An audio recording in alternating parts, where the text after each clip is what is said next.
weeb in the history of weebs has had a dream, nay wish, to be surrounded by the most hip happening manga and enjoy it when it's released upon release, with the ink barely dry and the author's brain juices smothering your hands as you hold that little book between them. And unless you've made the otaku pilgrimage and learned your true mother tongue, you will have to wait months upon its initial release for it to be English translated and then distributed in the West. But that's only if the Japanese public deems it worthy of further serialization. Because if the manga isn't popular here, you probably aren't going to be seeing it anytime near you. Or that would be the case if not for a new and exciting venture by Kodansha's Young Magazine. Young Magazine is a Japanese manga magazine that specializes in more adult seinen genre manga, and in Japan, manga magazines are usually distributed among the general public, and depending and gauging how much interest the public has on what certain series within the manga, they continue serialization. And if people aren't interested in another series that's in the manga magazine, then they just stop putting it in there. It's discontinued. So usually it's the Japanese public that decides what series is worth continuing.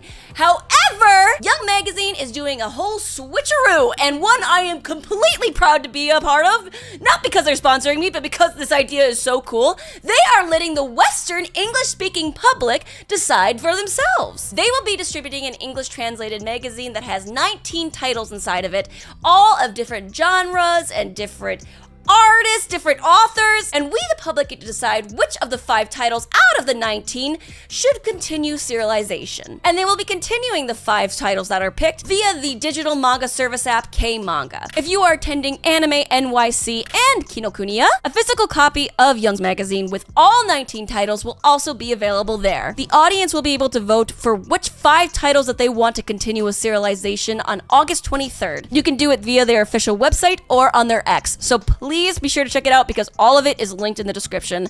Just go. This concept is so amazing to me, and this is genuinely one of the coolest sponsors I think I've ever had, and I am incredibly lucky. And all of these 19 titles have all different genres in them. They have mecha, they got a little goulash of sweet little love, and then suddenly yoga! Bro, there's mechas in space, man. Now, out of the 3 titles I picked 3 with different genres, so it's a little bit of a goulash, a little mix of little taste of everything. And the first title that I picked that really blew me away was actually one of the first I read. Right from the first page, I just saw the beauty of it, and that is the seinen adventure manga called Fascination by OUGA. And honestly, the name Fascination fits perfectly because my god, was I fascinated with how this holy piece of goddamn work came down from the heavens into my hands. Now, I usually do not like adventure manga. I'm usually very picky, but the very first moment I scrolled down and I saw the artwork, I was captivated. My god, like, look at this. This is the first few pages. But then after I allowed myself to stop being entombed by the gorgeousness of the art,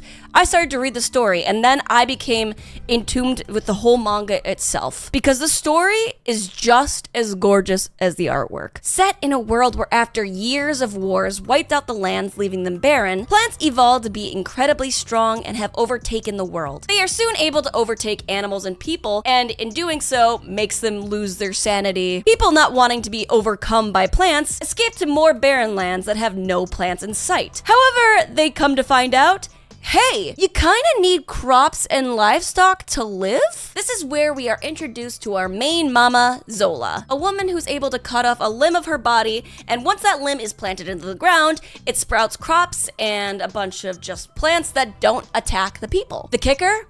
Her body is essentially a plant itself, but not one that has overtaken her mind. And each time she cuts off a body part, her body regenerates it. Now, although the village that Zola helps, maintain crops and plants to live, need her to live, they kind of treat her really badly. They sort of ostracize her and call her a witch, and she's probably admittedly very lonely. So one day, while she feels ostracized by the village, she goes into the local forest, and there she sees a woman who had died giving birth and a newborn baby crying on the forest floor. She picks up that baby and my god, my ovaries, because look at that baby girl, look at the art of her smiling! And clearly Zola must have felt the same way because she decided to take that baby girl and raise her as her own, giving her the name Enya. 6 years pass, and although Zola's body is still able to regenerate, it has become much harder and much slower. And this is when we learn that the people who have Zola's abilities don't really tend to live long lives. And one indicator that they're close to death is that their body becomes very slow in replenishing itself until it eventually just gives out. This ability was given to Zola by a seed being embedded in her tongue. So when she dies, they'll rip it out and they'll need a new sacrifice. And the villagers are looking at Enya next. They want Zola to rip out the seed from her mouth, which I think will probably make her die right away, and embed it into Enya's, which will make Enya have the powers instead, so that the village will keep having crops and other sustainable things to live. But knowing that Zola does not have a lot of time left, and also knowing how the village treats her even though they need her, and then they will eventually surely treat Enya the same way after she's gone, she decides that instead she's going to take Enya and explore this world, because she doesn't have a lot of time left and she wants to spend it knowing that she's happy and Enya will be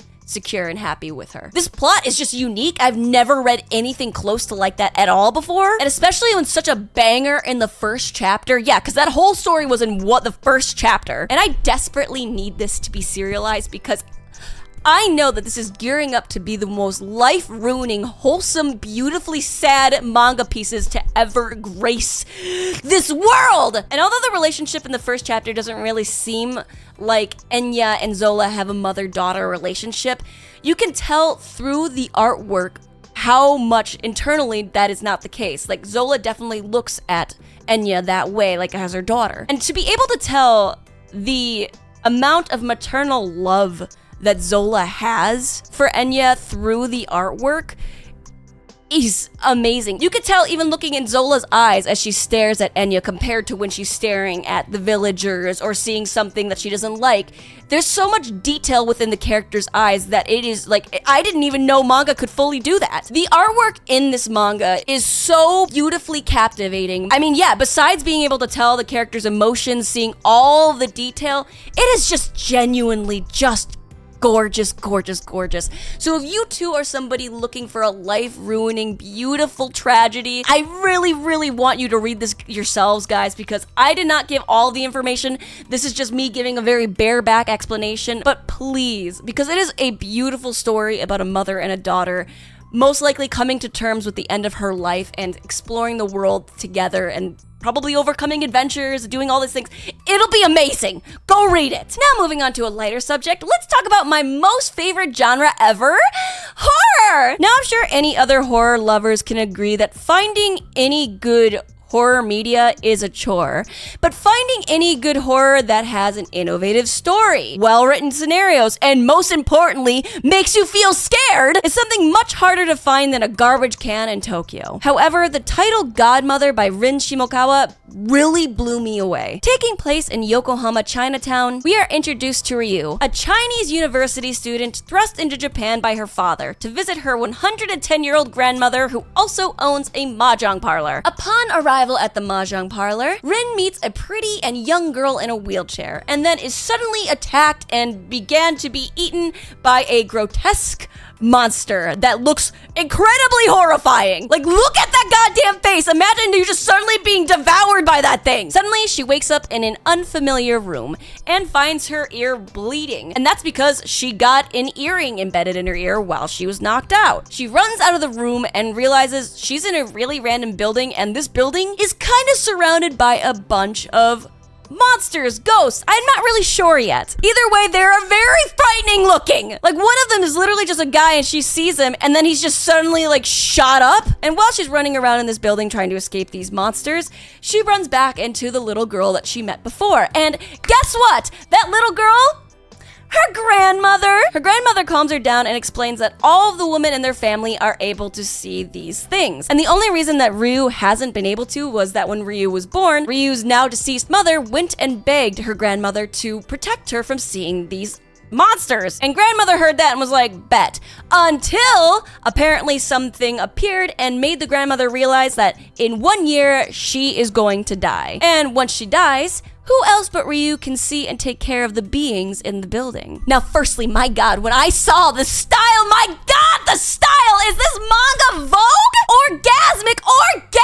Look at the grandmother's f***ing hat. Jesus Christ, the detail, it's like hauntingly beautiful. It looks really hard to draw, but I am hypnotized by it. It's like one of those things that like those Jesus paintings on the wall. Now, the creator Rin Shimokawa was born in China, so it makes sense as to why the mix of Chinese traditional style in modern day Japan is just so well done, so amazingly beautifully made. I've never seen a Chinese style mixed into a horror manga, and honestly, I do not know why there is not more different country styles in horror manga. It's beautiful. It's like, oh my god, I cannot look at this. And the story is also one I could not have predicted, and I am so grateful for, because my god, the fear. Imagine you walk into a building, start getting devoured by that motherfucking thing, wake up, and then you're surrounded by a bunch of grotesque monsters, and then you're told, yeah, you're gonna have to take care of them. You're gonna be stuck here. You're stuck here with that. Because bet if that was me and I walked into a building and I saw any of these motherfuckers, I would be dying of a heart attack right on that front stoop. Because these monsters are so expertly drawn, it is terrifying. Look at these. Look. Need I say more? And it's that kind of horror I live for, because it has a unique story. The art is gorgeous. And honestly, I need this. I need this. I need it to be serialized, and I need you to help me with that. I need you to read it, and I need you to agree with me. If you really love horror with great story and gorgeous art, you need to crack open this bad boy. Now let's talk Turkey, and by Turkey, I mean action. Arguably, universally one of the most beloved genres for any form of media, but one I do not like. I've never really liked it at all, ever. 99% of the time, if you put me in a movie theater with an action movie, I am going to be staring and sneaking looks at my phone, trying to gauge the time of how much is left of it. To me, it's just predictable, needless gore, just really boring. That's usually how I see any form of action media. So when one sweeps me off my feet into its muscly, veiny arms, you know it's good. And I felt that way about Gouma, the Blade That Slaughters Gods by Hiroki Ishikawa. Now, Gouma is about a group of samurai dedicated to fighting yokai, which are mythological Japanese monsters. Now, it goes without saying that Goumas need to be really strong, because yokais are really hard to beat. And our story follows one such powerful group, the characters Nobu, Tsubaki, Gleed, and Enkin, who travel the lands with a trail of blood following them in their wake. After having been tipped off that a Tengu yokai has destroyed a village nearby, the group go there to defeat it. Now, it seems like a story that can be simplified within a few sentences.